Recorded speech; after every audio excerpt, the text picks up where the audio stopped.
السلام علیکم ناظرین، امید کرتا ہوں کہ آپ تمام دوست خیریت سے ہوں گے۔ ہم آج بات کریں گے آج کے ڈبل شاہ کی، جو غریب گھرانے میں پیدا ہوا، ایڑیاں رگڑ رگڑ کر BSc اور B.Ed کیا اور وزیر آباد کے قریب نظام آباد کے گورنمنٹ ہائی اسکول میں سائنس کا استاد بھرتی ہو گیا۔ غربت زیادہ تھی اور خواب اونچے اور نوکری سے اکتا گیا۔ اس نے چھٹی لی اور 2004 میں دبئی چلا گیا۔ وہ 6 ماہ دبئی رہا، 6 ماہ بعد وزیر آباد واپس آ گیا۔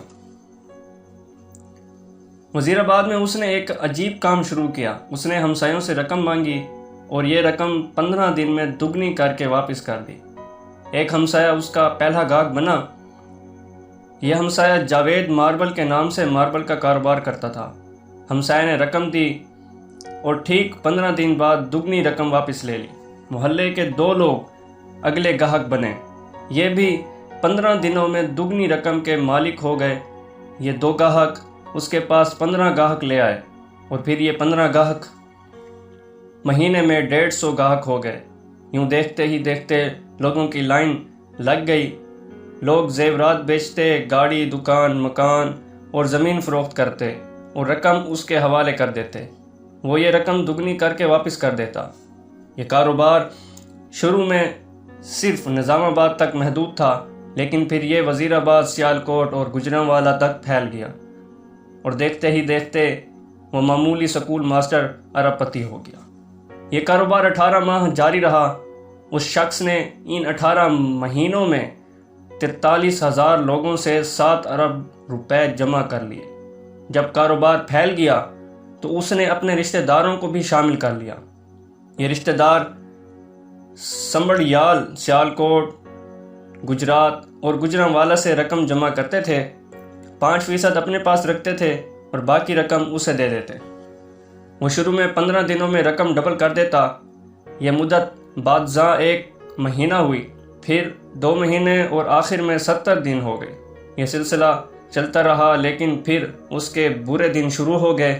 وہ خفیہ اداروں کی نظر میں آ گیا۔ تحقیقات شروع ہوئیں تو پتہ چلا وہ شخص پونزی اسکیم چلا رہا ہے۔ پونزی مالیاتی فراڈ کی ایک قسم ہوتی ہے جس میں رقم دینے والا گاہکوں کو ان کی اصل رقم سے منافع لٹاتا رہتا ہے۔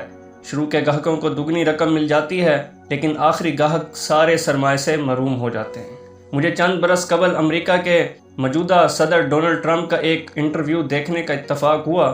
انٹرویو کرنے والے نے ان سے سوال کیا، آپ کو اگر اپنی عملی زندگی دوبارہ شروع کرنا پڑی تو آپ کون سا کاروبار کریں گے؟ ڈونلڈ ٹرمپ نے جواب دیا، میں نیٹ ورکنگ کا کاروبار کروں گا۔ میرے لیے کاروبار نیا تھا۔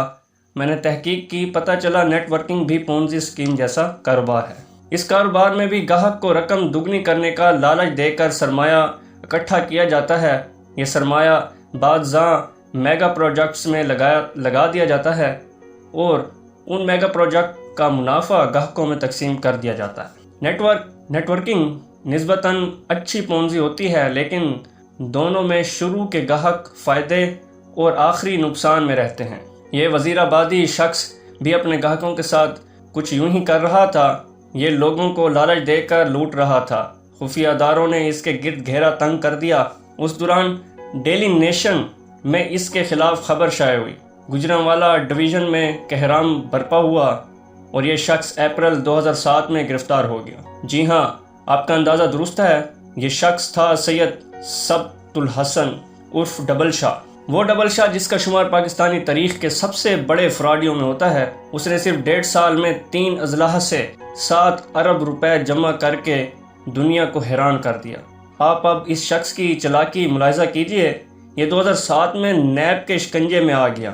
نیب نے اس کی جائیداد، زمینیں، اکاؤنٹس اور سیف پکڑ لیے۔ یہ رقم 3 ارب روپے بنی اور اس نے یہ 3 ارب روپے چپ چاپ اور باخاموشی نیب کے حوالے کر دیے۔ ڈبل شاہ کا کیس چلا۔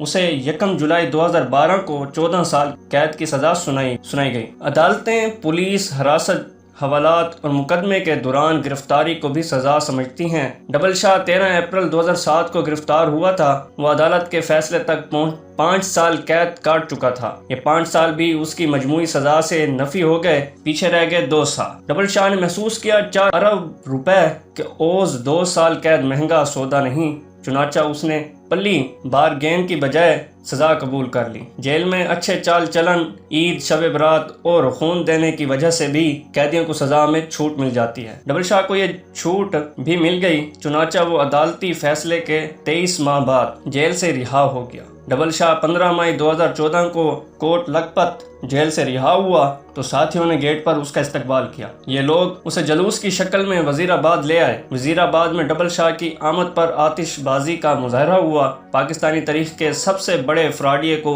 ہار پہنائے گئے، اس پر پھولوں کی بارش کی گئی اور اس کو مبارکباد دی گئی۔ وہ ہر لحاظ سے کامیاب ثابت ہوا۔ وہ اسکول ٹیچر تھا، وہ معاشرے کا 3 درجے کا شہری تھا۔ اس نے فراڈ شروع کیا اور 18 ماہ میں 7 ارب روپے کا مالک بن گیا۔ نیب نے اسے گرفتار کر لیا، وہ گرفتار ہو گیا۔ نیب ایڑی چوٹی کا زور لگانے کے باوجود اس سے 4 ارب روپے نہیں نکلوا سکا۔ سزا ہوئی اور وہ بڑے آرام سے سزا بھگت کر باہر آ گیا۔ اس نے قید کے دن بھی جیل کے ہسپتال اور 2nd کلاس میں گزارے۔ اسے جیل میں تمام سہولتیں حاصل تھیں، چنانچہ وہ جب رہا ہوا تو وہ مکمل طور پر کلیئر تھا۔ اس نے اب کسی کو کچھ ادا کرنا نہ تھا اور نہ ہی پولیس اور نیب اسے تنگ کر سکتی تھی۔ یہ 4 ارب روپے اب اس کے تھے۔ یہ اس رقم کا بلا شرکت غیر مالک تھا۔ ایک سابق اسکول ٹیچر کے لیے 4 ارب روپے کی رقم کاروان کے خزانے سے بھی کم نہیں تھی۔ وہ وزیر آباد سے لاہور شفٹ ہوا اور دنیا بھر کی سہولیات کے ساتھ شاندار زندگی گزارنے لگا۔ لیکن اب اللہ کا نظام بھی ملاحظہ کیجئے۔ سید سبت الحسن شاہ عرف ڈبل شاہ کو رہائی کے 16 ماہ بعد اکتوبر 2015 میں لاہور میں ہائی کورٹ اٹیک ہوا۔ یہ پنجاب انسٹیٹیوٹ آف کارڈیالوجی لے جایا گیا۔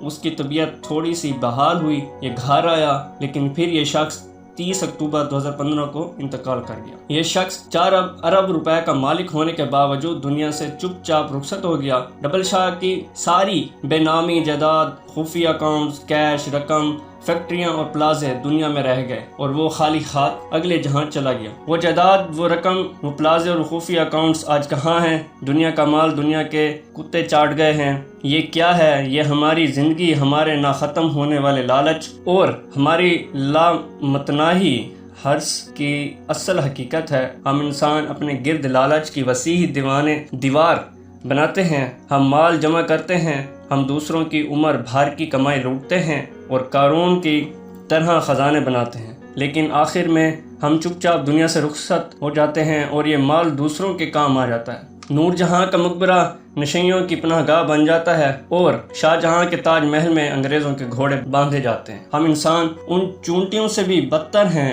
جو ان کی عمر بھر کی جمع پونجی چوہوں کا نوالا بن جاتی ہے۔ ہم میں سے زیادہ تر لوگ چونٹیاں ہیں۔ میں اکثر حیران ہوتا ہوں، ہم انسان جانتے ہیں ہم خسارے کے سوداگر ہیں، لیکن ہم اس کے باوجود خسارے کی فیکٹریاں لگاتے ہیں۔ ہم ان سے مزید خسارہ پیدا کرتے ہیں اور پھر ہم عمر بھر خسارہ بیچتے اور خریدتے رہتے ہیں۔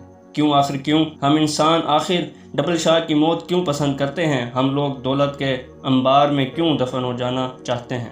مجھے آج تک اس سوال کا جواب نہیں ملا۔ دوستوں، اجازت چاہتا ہوں اسی امید کے ساتھ کہ آپ کو میری یہ ویڈیو پسند آئی ہوگی۔ ہمارے چینل کو سبسکرائب کریں اور بیل آئیکن پر کلک کر دیں اور اس ویڈیو کو شیئر کریں، لائک کریں، تاکہ آنے والے وقتوں میں آپ لوگوں کو ہماری ویڈیوز بر وقت پر ملتی رہیں۔ شکریہ۔